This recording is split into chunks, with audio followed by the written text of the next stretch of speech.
Welcome, everyone. It is a pleasure and honor for me to be seeing all of you.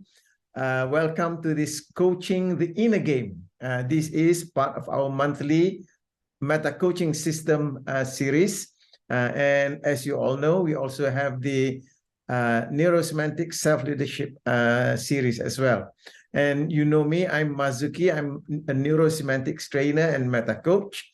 Now, this session will be about 60 minutes or so. If it goes a little bit longer, not too much from there. And it is chapter 11 from the book, The Meta Coaching System by Dr. L. Michael Hall. I will pause for discussion after a few points. I noticed that the way that the points are set up, probably I'll pause for discussion right smack in the middle for us to have some discussion and then continue on to complete the session. Now, this pause is for questions and comments and contributions, so be ready. I look forward to hearing your questions and comments. As usual, just to remind you that my style is to be light and humorous. So if I laugh or smile, I'm never laughing at you, but at our silly human qualities. And as the numbers that is attributed to my age begin to increase, I find more and more things that I can laugh about. So there you go. So let's take the introduction part of this session. Just about 6 or 7 points that I have here to introduce to you this session. One is that coaching is mostly an inside job that focuses on the inner game. The inner game involves how we think, believe, and respond to external actions.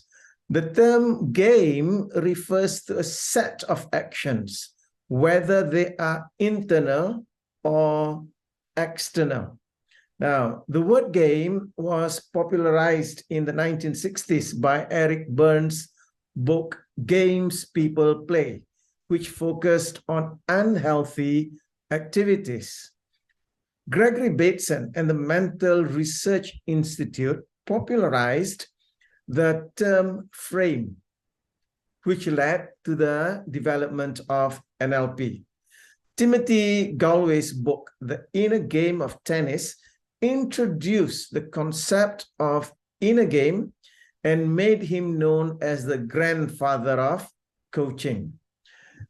And Dr. Michael Hall, using the premises of the neurosemantic model, published Frame Games in 1999, introducing the inner game to coaching from beginning of the meta coaching model.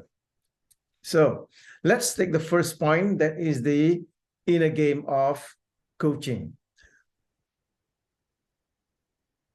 Inner game coaching is a way to help people improve their mindset so they can be more successful. It involves understanding how people think and feel and how to work with those thoughts and feelings to help them achieve their goals.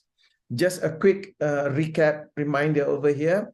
We have our 4 central powers, our inner powers and our outer powers. Our inner powers are what control our outer powers. So the inner game of coaching is to help us improve the mindset, to help us manage our inner powers. The coach's expertise is not in the specific topic the client needs help with, but rather in understanding how the client's mind works and how to help them overcome obstacles that are getting in their way.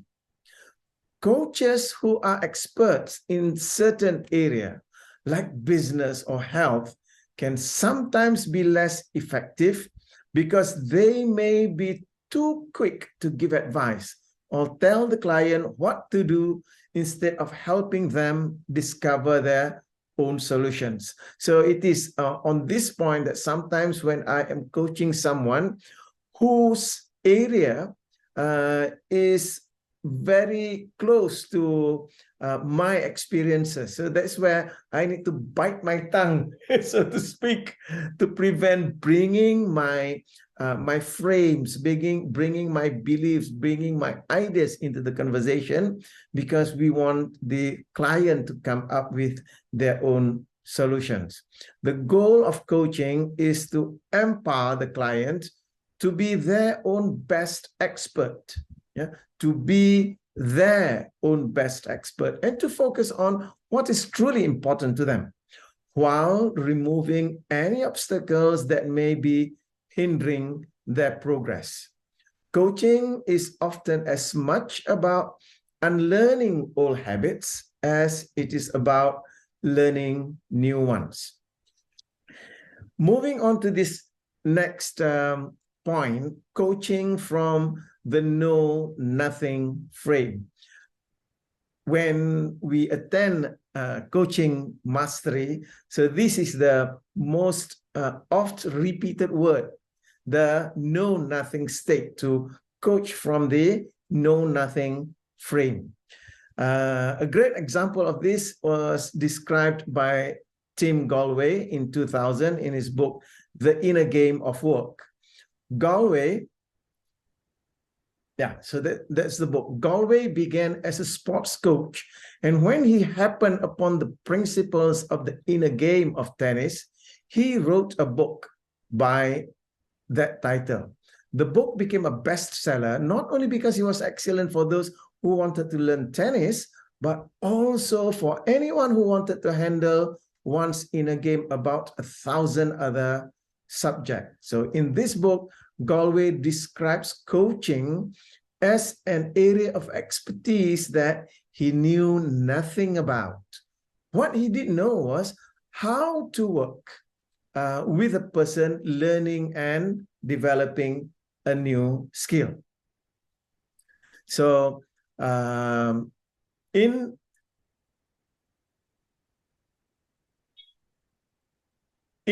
the book, he wrote about his experience giving a presentation on the inner game to the Houston Philharmonic Orchestra. After a brief presentation, they wanted a demonstration, and the tuba player volunteered. And Galway said that I play no musical instrument and had never heard a solo tuba. When the tuba player arrived on stage, I asked him what he would most like to learn. So from this example, we see how Galway coached the inner game. Now, the player said to him, what I find most difficult is articulating in the upper range. That was what he said. Now, if any musician were to say that to me, I would have no clue what that person meant. So Galway stated in the book that I had no idea what he was talking about, but asked him to play a passage.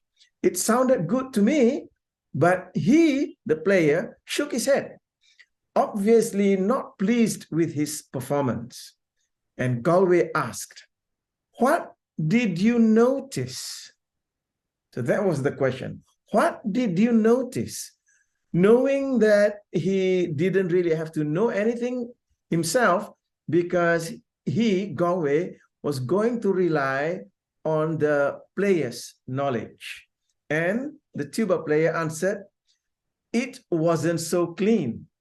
So Galway's next question was, how did you know? So notice the question went inside. Instead of it wasn't so clean, instead of asking, what specifically do you refer to as being clean? How does clean sound? That's the outer world. So he went in. How did you know that it wasn't clean? And the player answered, that's an interesting question. I can't actually hear it when it happens because of the bell of the tuba. You know, blowing the tuba, the bell is so close to the ear, because the bell of the tuba is too far away from my ear. But I can feel it in my tongue, he reported. Getting me close to the critical variables I needed to use as a focus of attention. And Galway's next question, what happens in your tongue? And the person answered, well, in difficult passages like this one, with upper range notes, it often starts feeling dry and a little thick. And Galway wrote, I had everything I needed, and said to the person, play the same passage again, but this time, don't try hard to keep the articulation clean. I merely want you to notice any changes in the degree of moisture in your tongue as you play the passage. Just to focus on the sensation there. Then Galway said that he played the same passage and I could detect no changes because he's not a musician. Musicians can detect the changes. They both sounded good to my untrained ear, but the rest of the orchestra got up out of their seats and gave him a standing ovation. And the tuba player had a satisfied and somewhat surprised smile on his face.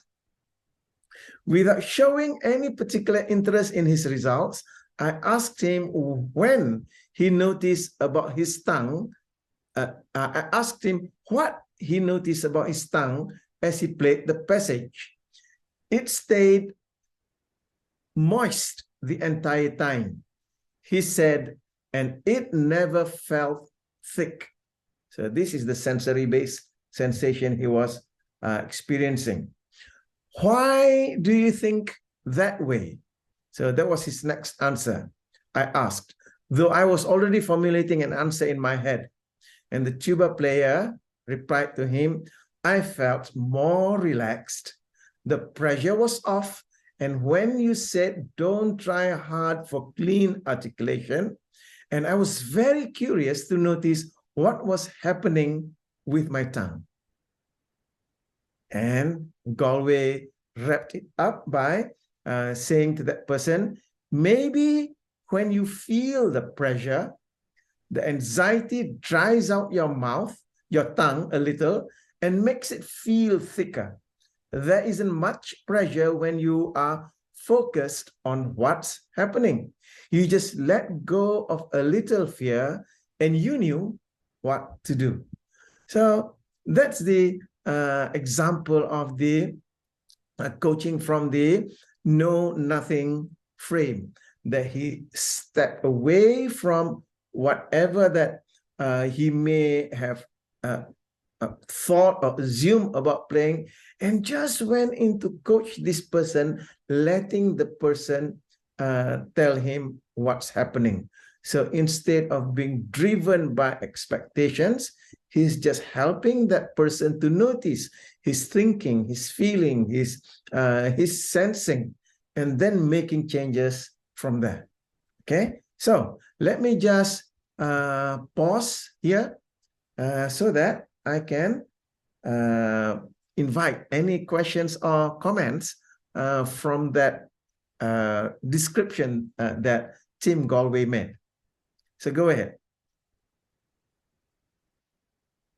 So when we are coaching, when is the best time to get into the sensory specifics of an experience, the VAKD? When do we explore that? In which part of the coaching is best to begin exploring that?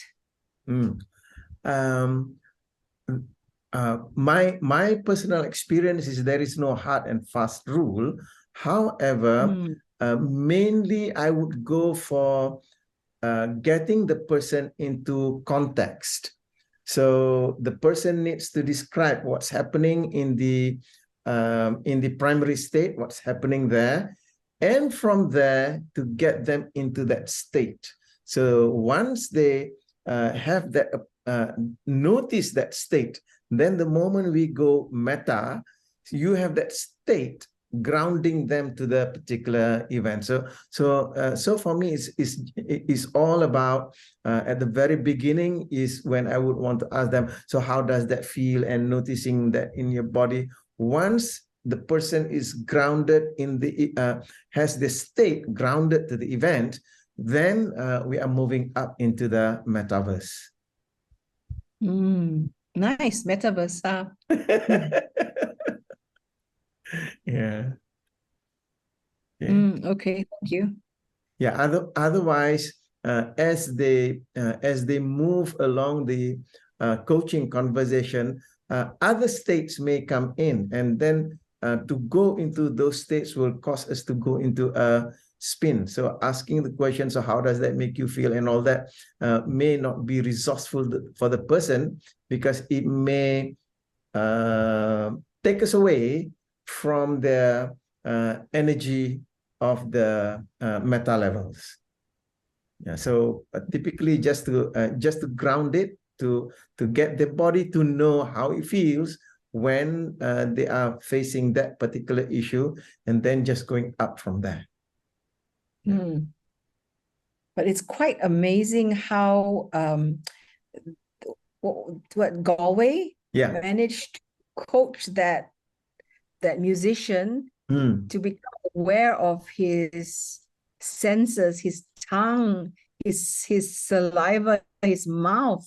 And it's our body is so intelligent, right? It knows how to take us backwards or forwards, or where we need to go. Yeah. Yeah. So I'm amazed at that. Yeah. When I read that example, I was struck in the same way, because what prevented people from performing the way that they already know how to perform are the frames that they set. So am I going to in the case of the tuba player, the frame that he has, am I blowing it, making a clean sound? Is the sound clean? So that's at that concept level. In tennis as well. In his book, he mentioned about when tennis players play, they were thinking, am I going to be able to return this guy's volley? Is he going to lob? So what he did was he brought those players to go into the sensory-based feedback. Sensory-based feedback, in the case of the tuba player, he himself mentioned that my tongue felt dry and felt thick. So just to get focus on sensory-based feedback relieves him from all of those unresourceful concepts. Fantastic. I was feeling very bad after some very unfair feedback that my client gave me. Unfair because it had no criteria, no basis, no guidelines. It was just pure emotion, like where did that come from, that kind of thing. So, and then I came home and I was stewing over like, so unfair and so on. And then, the coach in me asked me this question. So what is your body feeling? What is it holding on to? Because I was feeling this, and I was getting deeper into my self-awareness, and I'm thinking like, where is this feeling that is stuck in me that keeps me in this state of being irritated? So where is, I was trying to anchor that jarring feeling, where is it in my body? And like, does it have a shape? Does it have a color?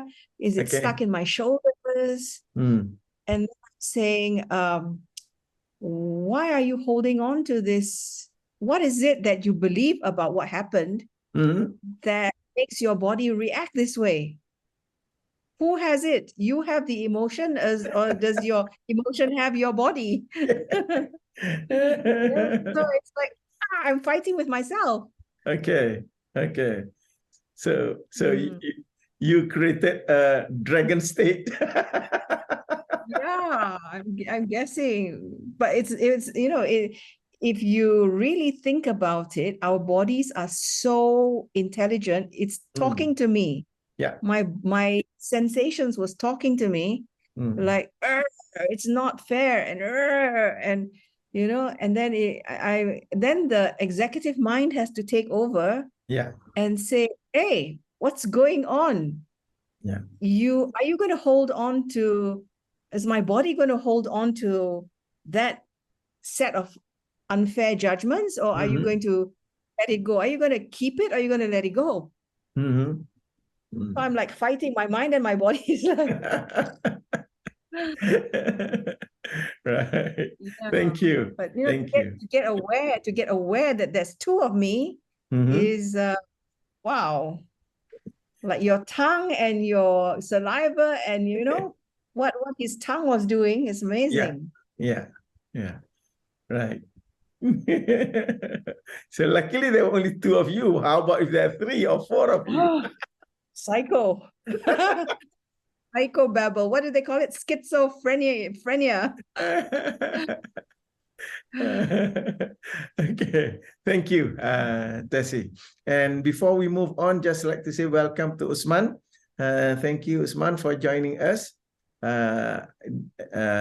We have covered the first couple of points in this session. So if you don't mind, I'm moving on to the next point. By the way, Usman, where are you connecting from?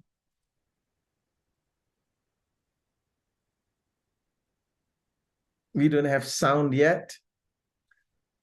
That's okay. So let's move to the next point.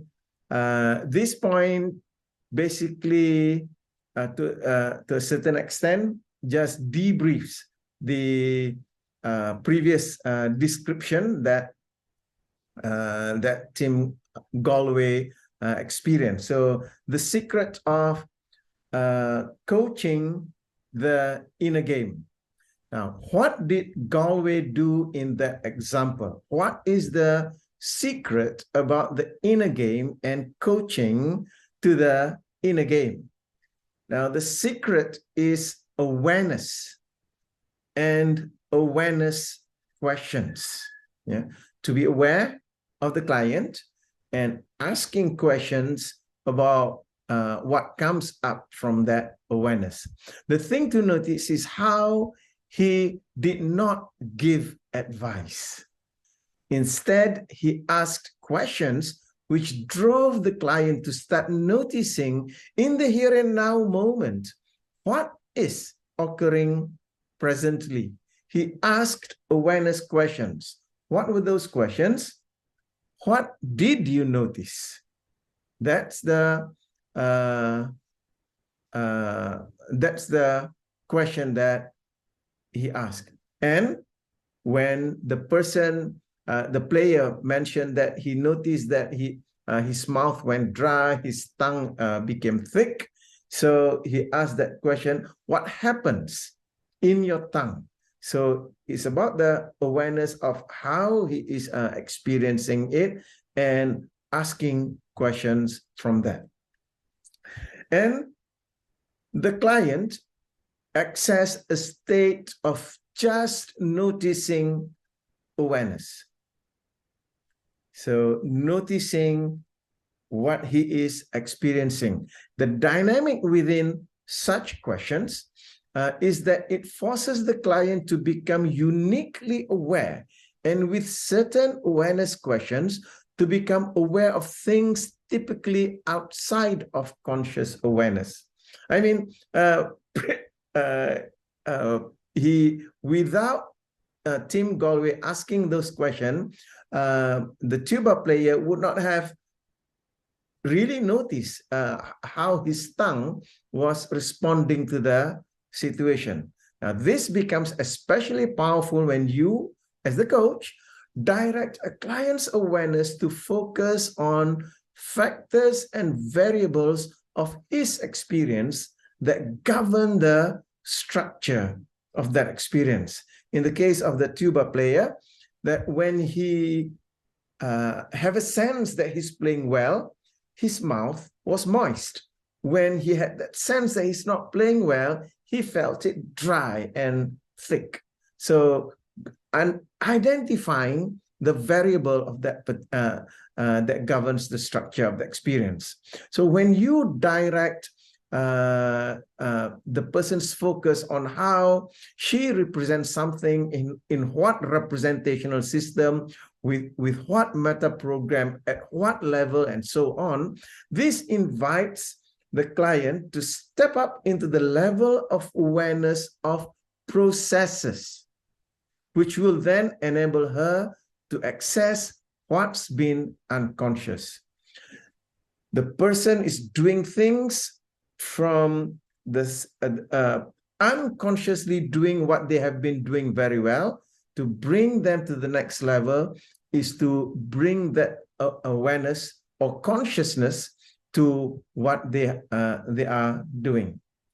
And I've been mentioning to the people attending Coaching Mastery over the weekend is that the difference between a person who in the competency at the level of unconscious competent, so we have unconscious incompetent, then conscious incompetent, then conscious competence, and then you come to the point of unconscious competent. In the case of the tuba player, he's unconscious competent. The difference between a person who is unconscious competent and the person who is a master, the mastery level, is that the master is able to perform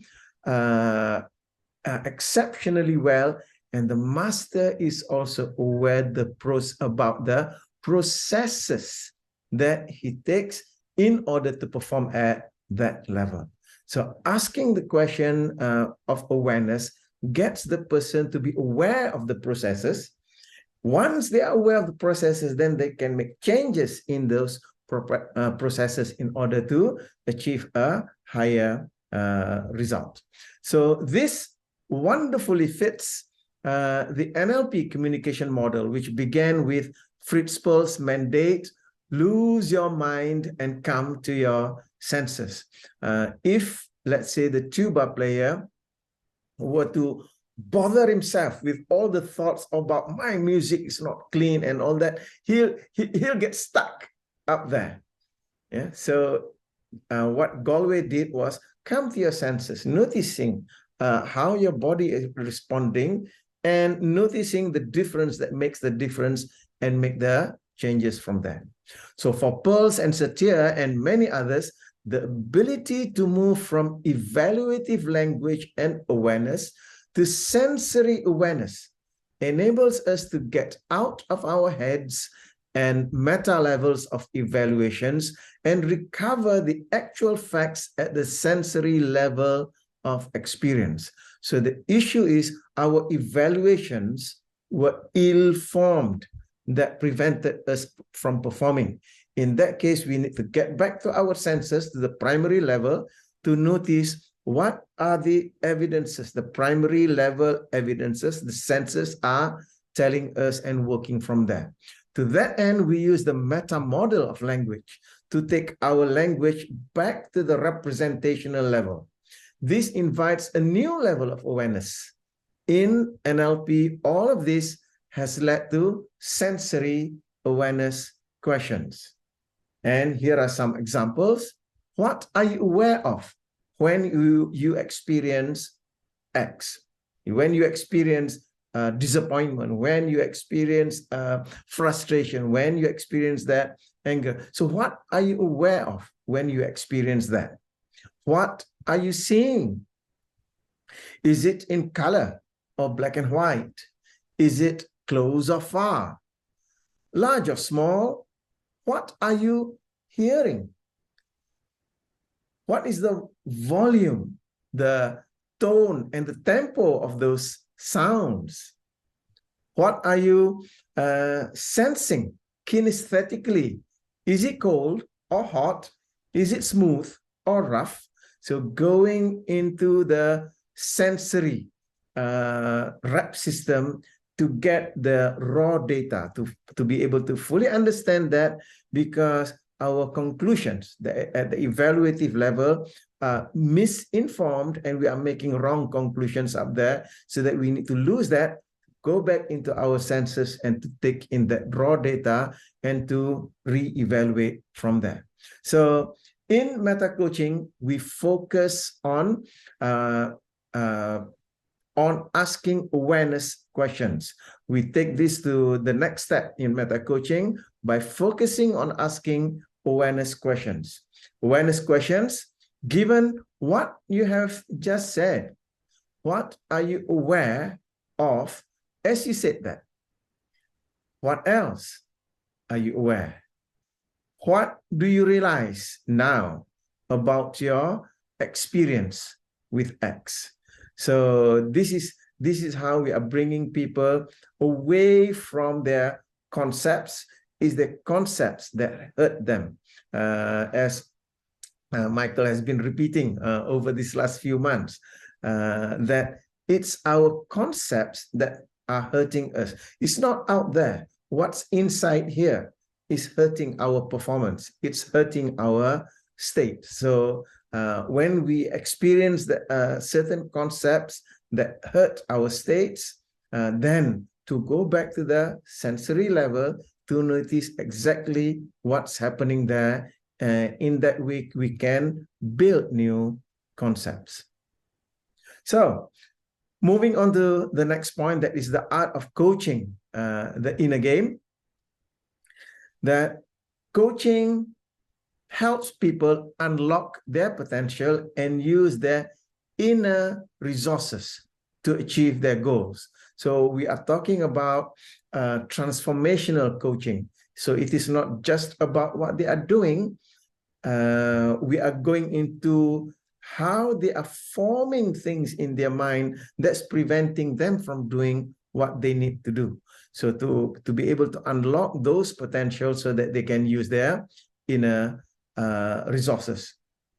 And coaching the inner game involves several things. One is that coaching the inner game helps the person to learn better and faster and unlearn things that are no longer useful.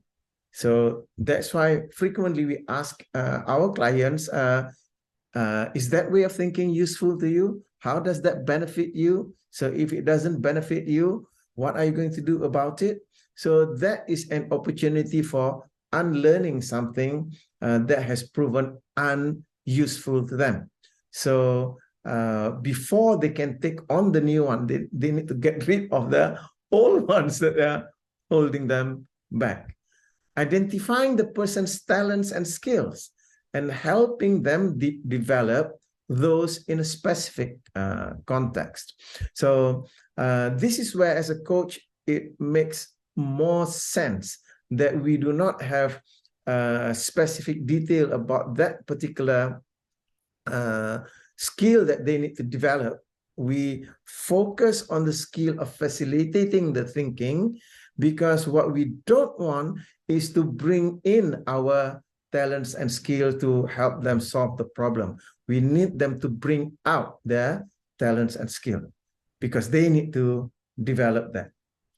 Next point is discovering how the person makes meanings and helping them become more aware and in control of this process. So it's all about meanings. And when we go through the cognitive distortions that a person can make, all of those things are things that will upend the quality of the meaning making of a person. Next point is how coaching the inner game involves helps a person is that identifying any interference or self-sabotage and giving feedback to help the person adopt new ways of responding. Sometimes the we cannot see our own blind spots. So that's why as a coach, we need to have the ability to give clean sensory-based feedback so that now the client are able to notice the patterns or ways of thinking that is sabotaging them or interfering with their goals. And the fifth one here is that understanding how the person communicates and helping them use this effectively. It is all about how we communicate to ourselves.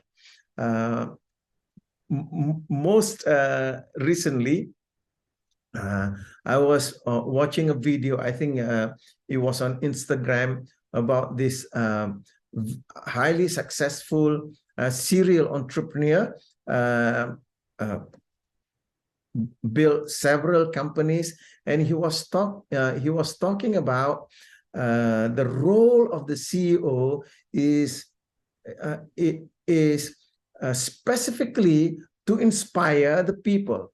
Do not go into doing the job of the sales officer or other people in the company, because that may constitute to as what do they call that, micromanaging and all that. So he was just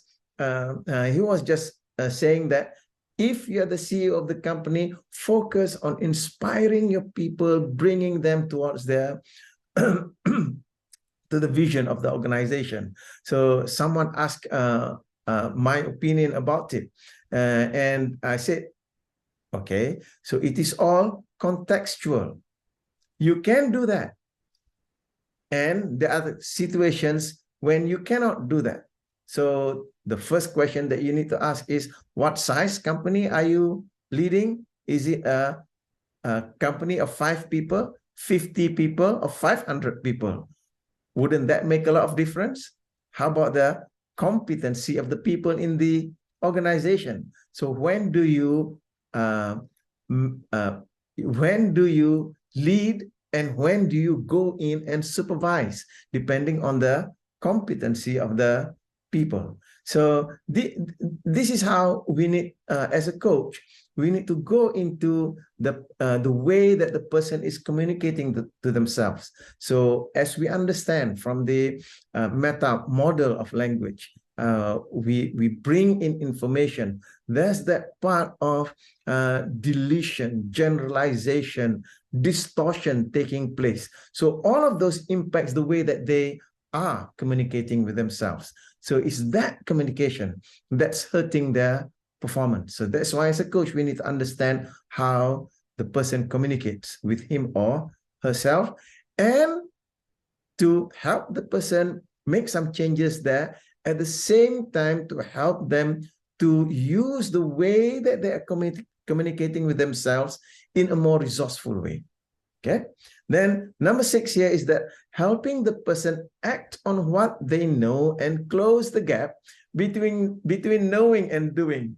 And I'm smiling here. I'm not smiling at you. I'm smiling at myself because that part of knowing something and not quite doing what I'm supposed to do, it is within many of us. So that's why helping the client to close that gap of knowing and doing. And the thing about it is that it is about one step at a time. Take in one, as we say in meta coaching and neurosemantics, we are doing deliberate practice. Take one element and apply that. Take another element and apply that in order for us to close that gap. And the next point is that focusing the person's resources on achieving their desired outcome. Each and every one of us are blessed with multitudes of resources, and our resources are not the same.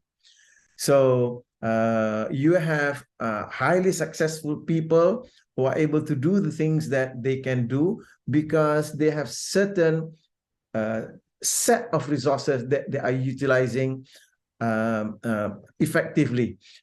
You have Tim Cook, who's got certain resources in a certain way to be able to bring Apple to the heights where Apple is in right now. You have people like Elon Musk, who have a certain amount of resources that basically lets him run several huge companies at the same time. You've got SpaceX, you've got Twitter, and he's got Tesla and all of those. So he's got a different set of resources. So when we are coaching our client, we do not want them to hallucinate about trying to take on resources that he doesn't have in order to do what he needs to do, to be able to help the person to commandeer his or her own resources in fulfilling the dreams that they have. So this is what we focus on, to make the best of what's available. And finally, last point over here is that the secret to success is to focus on the inner game first. We have our inner powers and also our outer powers. So the secret is to focus on the inner game first, because when you win the inner game, the outer game, that is the behavior, becomes easier to change. So that's basically the final point that I would like to bring this evening about the art of coaching the inner game, to help people to unlock their potential, be able to use their inner game resourcefully, fully and completely, so that now their outer game is congruent with the goals, the visions that they want to achieve. So I'll stop there at this point, and I'd like to invite any one of you to just give your comments about this, any questions with respect to those two final points that I mentioned. So go ahead. I'd also like to say welcome to Kent Koo, who've just joined us as well. We're coming to the end of the session. So your comments or questions or thoughts about those? Maybe I start first. Yes, Chexiu, you need to speak louder. Okay. Yeah, because I'm now on my way home, so I just worry up the line will cut off kind of thing, so that I will start first. So I mean, this is the end of the session already, right? Yes. Hello, Chexiu. So couldn't hear anything. Yeah, can you hear me now? Yeah, I can hear you. Can you hear me now? Yes. Okay. So I mean, as a coach, right? I think we must. I mean, I could be wrong. It's just like we have to take control of our emotion and mindset when we do coaching. Sometimes we may have those negative feedback whatsoever. As I would say, everybody have their different perception. What we think is, I mean, it might not be agreed by other people's kind of thing. So that's why it's very important is for us to have a very, I mean, I wouldn't say strong, but it's a firm kind of mindset and also emotion when we do coaching, and it has to be neutral kind of thing, and without any, I mean, personal feeling to it lah. So that is what I get from the session. Wow, thank you. Chexiu, thank you for saying that.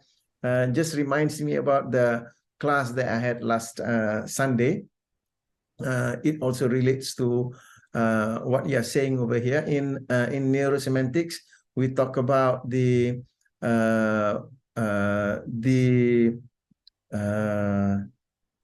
four perspectives. As a coach, in order for us to understand the client's situation, we need to be able to be flexible in terms of our perception. We call it perceptual flexibility. So to be able to move from, as a coach and as you are coaching a client, to be able to move from second position to third position to fourth position, that allows us to understand the situation better. Because at the second position, we are in the empathy position. That's when we have an experience of the emotion, the states that the client is going through. Bringing ourselves to the third position brings us away from that emotion, as what you're saying there, Chek Siu, brings us away from the emotion to look at things objectively, and then to be able to go into the questioning of the inner game. Because if you get stuck in the second position, that's when you will not be able to notice the blind spots that the client is going through, because we are also following through with our states in that particular situation. So moving out from second position into third position and also into fourth position, that allows us to fully explore from curiosity. Yeah. Okay. Yeah. Thank you. Thank you, Chek Siu, for saying that. Yes. So anyone else has got any questions or comments that you would like to make?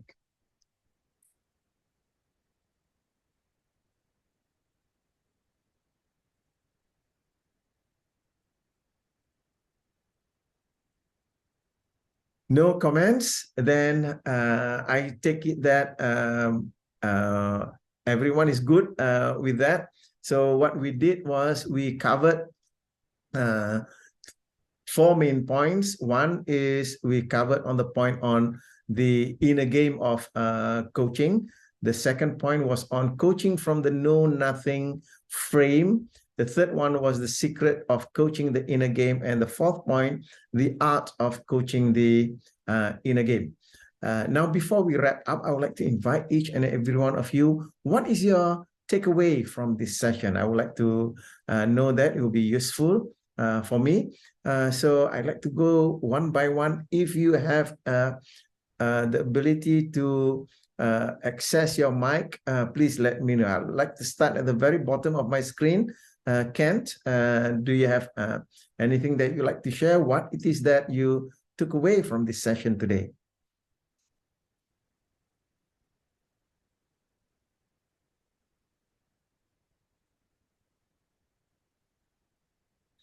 No sound from you. Thank you, Kent. And Usman, go ahead.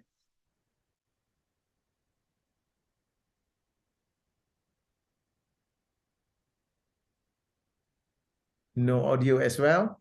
Chek Siu, anything that you'd like to add?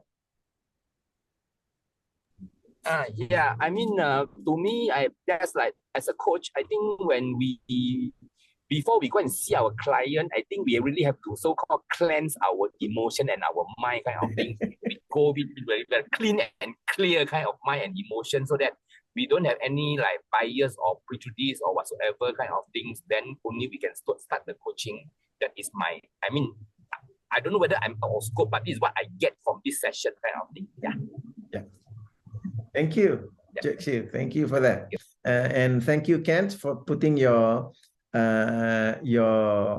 comments in the box. Sometimes you cannot access the sound, so thank you very much, Kent. And Tessie, next, you're up next. So what's your takeaway? I'm a bit overwhelmed because there's a lot of skill involved from the 4 charts that you showed. You know, it keeps coming one after another. I'm like, wow, it's a lot of work. And as I say, I've said this before, it's so difficult being a coach, so difficult. So I would appreciate if, I appreciate these calls, your work, your generosity in sharing, and anytime you have a practice session, I'll surely be there. Thank you for that, Jessie. Actually, when you say it's so difficult to be a coach, Last weekend, Michael said the same thing. He said that if you were to attend NSTT, the trainers training, the majority of the people who attend trainers training, they hit the benchmark and they get signed off as a neurosemantics trainer. But the situation is reversed when you go for coaching mastery. The majority of the people don't get to the benchmark. And it's basically what you said. It's difficult because in NSTT, you have a topic and you're practicing that topic over and over and over again, getting feedback to improve that topic. However, in coaching, when you go into coaching practice, you don't know what's going to come. The client never follows the script. Never.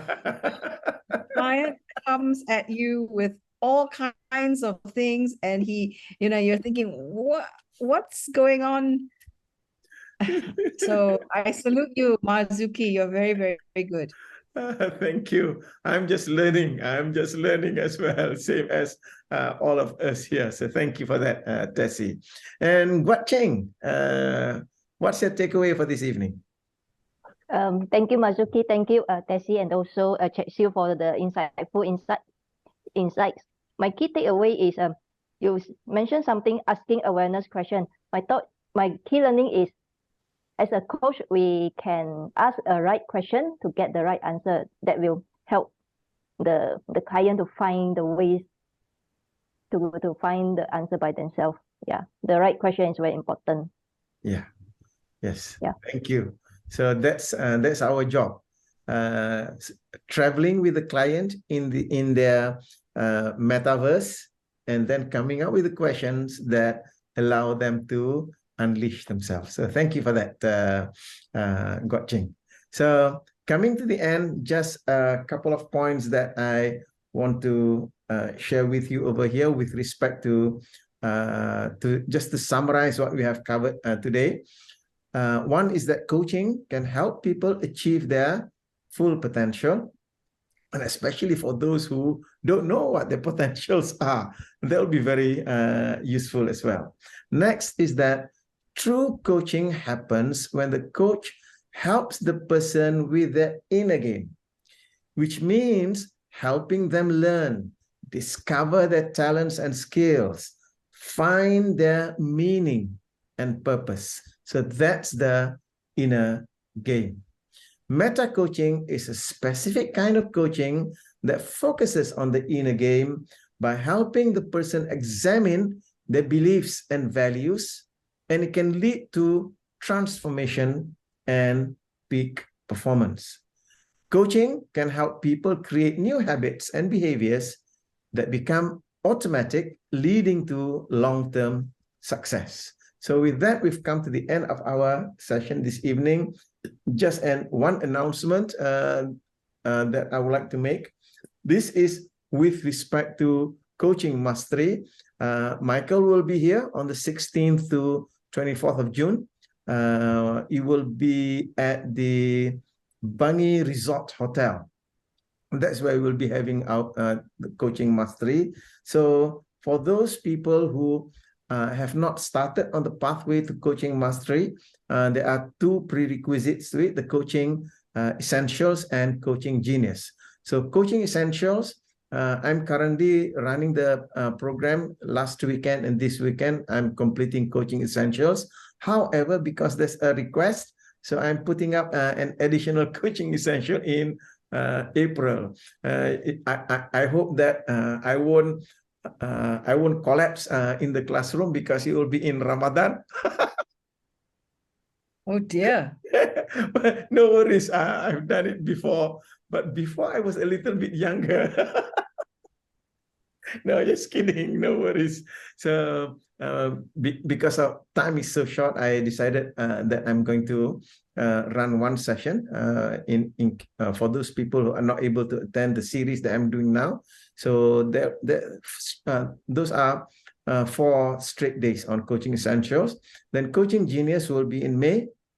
2 weekends we are going to do it, and then in June there will be coaching mastery. So that wraps up our session for this evening. I would just like to say that I really appreciate your being here.